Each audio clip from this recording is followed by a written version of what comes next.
Welcome back to Celebrity Radio. It's Alex Belfield talking to some of the world's biggest stars and some of my favourite people. And you know I have undying love for Brian Conley. How are you? But in a butch way, I hope. In a manly kind of way. Cool. There's a lot of it about in show business. Fortunately, being ginger, I don't get any.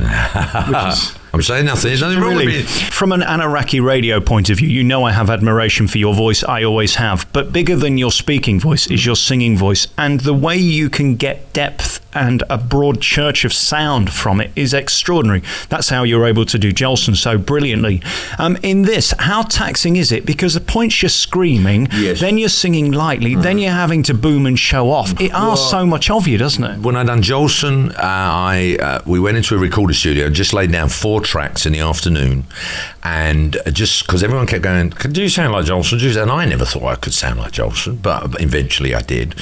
And I couldn't talk at the end of this afternoon, and I thought, oh my God, I've got to do a whole show. Then as I'd done the show, it was a bit at first, but then it just, and you just, like, dare I even put me in the same category as this, but like an athlete, it trains up and you become, I've just done a show moments ago, so it's not too bad, it's okay. I got a friend of mine, my little daughter was there one day, and he is really muscular.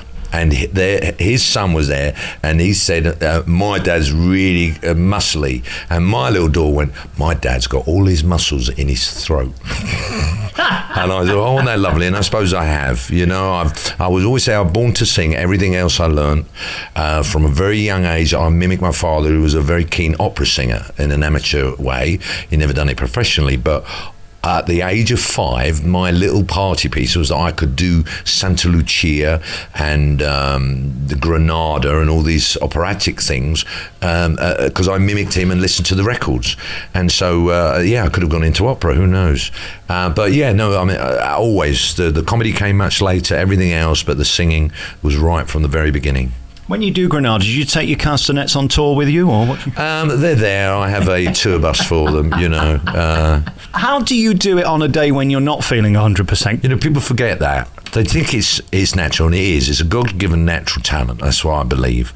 But there's a commitment as well, and I'm committed. If there is a crowd, I have to take them somewhere, and it is my job. I've never courted the press.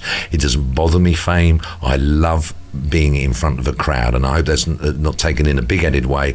I will go on holiday. We went to Tenerife this year, and I sat in a little lounge bit, and they had a little group on that were from Tenerife, and my kids were there, and it was us and probably about 8 other people, and they started singing Fly Me to the Moon, and I went, oh, can I have a go? And I was just, fly me to the moon and let me play, and I just have to get up. I just have to do it, whether there's money involved or not. I have to, and my office know that. If I have about 3 weeks off, they go, oh, he's ringing again.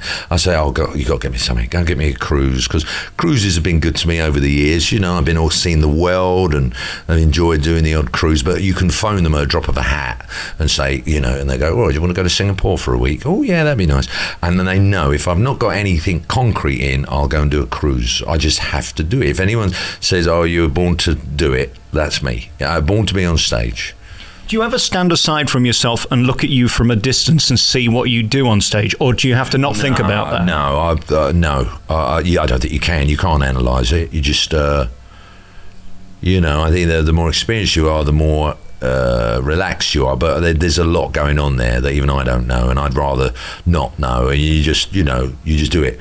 I never even think about the words and things like that. I just, in my heart, I think, well, you know what? If I mess up the words, which I have done, I'll get out of it. I'll make something up. Things like that. And that's the key thing that everyone always worries about, is drawing a complete blank on stage, and that happens. But you waffle around it. And I know that in my heart.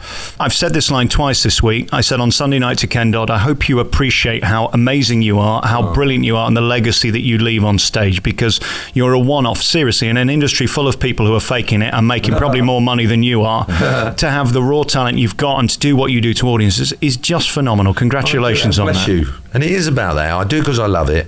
I mean, to have a big ensemble piece the huge band. I don't walk out with a big wad of money, but in my heart, that's where it's full, because I love doing what I do, and I'm honoured that I get the chance to do something that I love, because we all know how many people are sort of, having to struggle, and I'm doing something that I love, and I'm getting paid for it. What an honour. Brian Conley, thank you for your time. Thank you. Ladies and gentlemen, please come and see it. I promise you we won't let you down.